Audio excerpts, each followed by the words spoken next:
तो दोस्तों हाल ही में एक नया स्कैम शुरू हुआ है।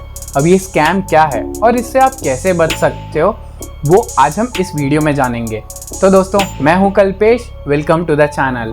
तो दोस्तों आज हम बात करेंगे इस व्हाट्सएप स्कैम के बारे में। तो चलिए शुरू करते हैं।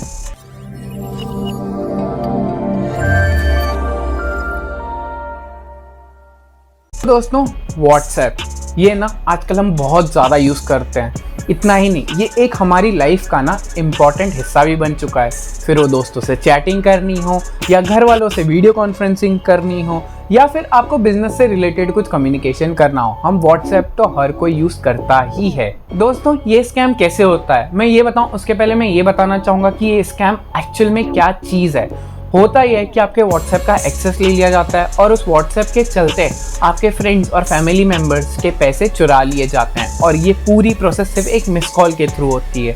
दोस्तों ये स्कैम बहुत ही ज़्यादा डेंजरस है। इससे कैसे बचना है और ये क्या चीज़ है उसके लिए वीडियो पूरा एंड तक देखना। लेकिन दोस्तों उसके पहले ये बताना चाहूँगा कि टेक्नोलॉजी ना आजकल हर जगह बहुत ही ईजीली अवेलेबल है। आजकल 10,000 15,000 में भी काफ़ी अच्छे स्मार्टफोन्स आ जाते हैं और दोस्तों स्मार्टफोन हमारी लाइफ का एक बहुत ही ज़्यादा इंपॉर्टेंट हिस्सा भी बन चुके हैं। फिर वो आपको किसी को यूपीआई के थ्रू पेमेंट करना हो या फिर किसी से आपको बात करनी हो जो बहुत ही दूर रहते हो या फिर आपको ऑनलाइन गेमिंग वगैरह करनी हो या फिर आपको बिजनेस चलाना हो, आजकल स्मार्टफोन के थ्रू आप बहुत सारी चीज़ें कर सकते हो। लेकिन दोस्तों टेक्नोलॉजी जैसे जैसे आगे बढ़ रही है वैसे वैसे स्कैम के तरीके भी बहुत ज़्यादा बढ़ रहे हैं। दोस्तों किसी भी स्कैम से बचने के लिए ना कुछ बहुत ही बेसिक चीज़ें होती है। अगर आप वो भी ध्यान रखो तो आप मेजॉरिटी यहाँ तक कि 90% ऑफ स्कैम से आप बच सकते हो। लेकिन होता क्या है, हम स्मार्टफोन तो बहुत जल्दी खरीद लेते हैं क्योंकि बहुत ही इजीली अवेलेबल है, लेकिन कुछ बेसिक चीज़ों का बिल्कुल ध्यान नहीं रखते। अब दोस्तों जानते हैं कि ये स्कैम एक्चुअल में क्या है और फिर इसे आप कैसे बच सकते हो वो भी इस वीडियो में डिस्कस करेंगे। तो दोस्तों ये स्कैम क्या होता है, होगा ये कि आपको किसी अननोन नंबर से कॉल आएगा। मोस्ट ऑफ द टाइम ये तो किसी इंडिया का लोकल नंबर ही होता है या तो फिर बहुत बार इंटरनेशनल नंबर्स भी आते हैं। होगा क्या, आपको एक कॉल आएगा और आपको जो सामने वाला दूसरे एंड पे इंसान होगा वो आपको बोलेगा कि आपके फ़ोन में कोई नेटवर्क इश्यू के चलते या फिर ये कंपनी की पॉलिसी है कि हम अपने कस्टमर्स का नेटवर्क चेक करें, उसके लिए ना हमने आपको फ़ोन किया है। फिर आपको बोलेगा कि *401* एक नंबर डायल कीजिए और फिर उसके बाद एक स्पेशल नंबर बोलेगा। ये जो एक्चुअल में स्पेशल नंबर होता है ना, ये उस स्कैमर का ओरिजिनल फ़ोन नंबर होगा। होगा क्या, आपको लगेगा कि हाँ ये इनकन्वीनियंस ना हो, सिम डीएक्टिवेट ना हो, तो इसी के चलते या कंपनी की ये पॉलिसी है तो इसी के चलते आप वो नंबर डायल कर देते हैं। इससे होता क्या है एक्चुअल में कि आपकी जो कॉल फॉरवर्डिंग वाली जो फैसिलिटी है वो ऑन हो जाती है और अब आपके फ़ोन पे जितने भी कॉल्स आएंगे, फिर वो किसी दोस्त वगैरह का हो या किसी बैंक वगैरह से हो या फिर कोई भी वेरिफिकेशन कॉल जैसे आजकल आते हैं, वो सारे दूसरे नंबर पे जाएंगे। तो अब इस केस में क्या होगा, वो जो स्कैमर है क्योंकि आपकी कॉल फॉरवर्डिंग ऑन हो चुकी है तो वो व्हाट्सएप पे लॉगिन करेगा और फिर उसके बाद में वो जो वेरिफिकेशन कॉल है वो आपके फ़ोन से फॉरवर्ड होकर उस स्कैमर के फ़ोन में आएगा, तो आपके व्हाट्सएप का पूरा एक्सेस उसे मिल जाएगा। थोड़ी ही देर में आपके व्हाट्सएप पे नोटिफिकेशन आएगा कि आपके व्हाट्सएप में किसी और डिवाइस ने लॉगिन किया है और फिर आपका व्हाट्सएप पूरी तरह काम करना बंद कर देगा। अब दोस्तों आप सोचोगे कि सिर्फ व्हाट्सएप का ही तो एक्सेस मिला है, इससे क्या हो जाएगा। होगा ये दोस्तों कि वो जो व्हाट्सएप का एक्सेस उस स्कैमर को मिला है उसी के चलते आपके पूरे कॉन्टैक्ट लिस्ट की डिटेल्स भी उसके पास जाएगी। इतना ही नहीं, वो कॉन्टैक्ट डिटेल्स में से वो हर किसी को मैसेज करेगा जो भी आपके कॉन्टैक्ट में 100 200 300 लोग हैं कि मुझे कुछ पैसों की ज़रूरत है। यानी एक्चुअल में आपके दोस्त या आपके फैमिली मेम्बर्स को ये लगेगा कि आपको पैसों की ज़रूरत है, लेकिन एक्चुअल में तो स्कैमर ये मैसेज कर रहा है। इतना ही नहीं दोस्तों, अमाउंट ना बहुत ही मिनिमल होगी क्योंकि आप खुद सोचिए, अगर आपका कोई जिगरी दोस्त है और आप उससे एक बार में 10,000 20,000 मांगते हैं तो हो सकता है वो शायद आपको ना दे या आपको 4 सवाल पूछे या आपको फ़ोन करके भी पूछे कि भाई ऐसी तो क्या ज़रूरत आ गई। लेकिन अगर अमाउंट मिनिमल हो, 500 1000 रुपये जितना हो और अगर 100 200 लोगों तक ये पहुँचे, उसमें से अगर 10 लोग भी 1000 रुपये भी ट्रांसफ़र करें तो सोचो 10,000 तो दोस्तों ऐसे ही हो गए।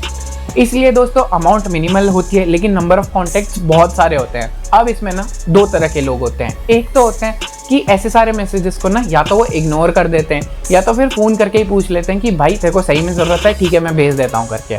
लेकिन दूसरे होते हैं दोस्तों जो एक्चुअल में तो आपकी भलाई चाहते हैं। वो ये सोचते हैं कि मेरे दोस्त को या इसको पैसों की सही में ज़रूरत होगी इसलिए मांग रहा है, और 500,000 को इतना बड़ा अमाउंट है नहीं तो तुरंत ट्रांसफ़र भी कर देते हैं। लेकिन एक्चुअल में उनको ये नहीं पता होता है कि वो पैसे आपके पास नहीं बल्कि उस स्कैमर के अकाउंट में जा रहे हैं, और इसी के चलते आपके दोस्तों से या फैमिली मेम्बर से वो पैसे चुरा लिए जाते हैं।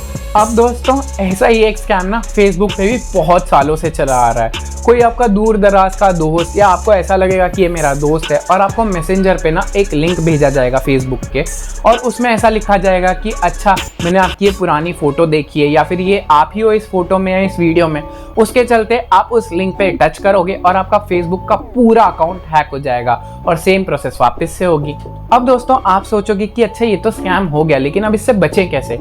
तो पहला, कंपनी ना आपको कभी भी कॉल नहीं करेगी इन सारी चीज़ों से रिलेटेड। और दोस्तों अगर आपको कभी इश्यू आते भी हैं नेटवर्क के, तो हर कंपनी के प्रोप्राइटरी खुद के ऐप्स होते हैं, जैसे एयरटेल का माई एयरटेल ऐप है, जियो के भी ऐप हैं, इवन वोडाफोन आइडिया के भी कुछ ऐप हैं।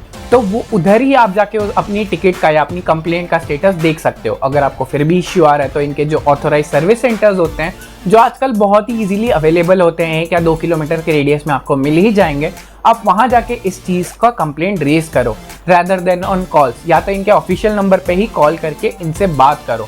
ऐसे रैंडमली कोई भी नंबर पे कॉल आए और फिर आप उसे अपनी पर्सनल इन्फॉर्मेशन ये सारी चीज़ें देना, ये दोस्तों एक स्कैम की बहुत ही बड़ी निशानी है और इससे आपको बचना चाहिए। दूसरा, कभी भी दोस्तों आपको नेटवर्क वगैरह का इश्यू आता है तो आपको फ़ोन या तो रीस्टार्ट कर देना चाहिए या तो फिर आपको एयरप्लेन मोड पे डाल के निकाल देना चाहिए। इससे आपके 99% जो नेटवर्क के इश्यूज़ हैं वो सारे मिट जाएंगे।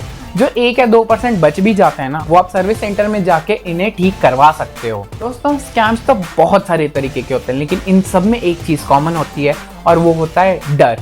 होता क्या है दोस्तों, ये जो सामने इंसान होता है, जो स्कैमर होता है, वो आपको डराता है कि या तो आपका सिम डीएक्टिवेट हो जाएगा, डेबिट कार्ड ब्लॉक हो जाएगा और वगैरह वगैरह।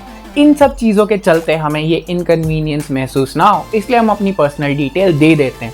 दोस्तों ऐसा बिल्कुल नहीं करना चाहिए। कभी भी आपको कॉल आए तो पहली बात, कोई भी बैंक कभी भी आपसे कोई भी पर्सनल इन्फॉर्मेशन नहीं लेती है, ओटीपी वगैरह बिल्कुल नहीं मांगती है। दूसरा, कोई भी कंपनी दोस्तों आपको ऐसे फ़ोन करके परेशान नहीं करेगी कि हम नेटवर्क के लिए ऐसे ही रेगुलरली कॉल कर रहे हैं, ऐसी कोई भी कंपनी नहीं करती है। तो इन सारी चीज़ों से भी बचना।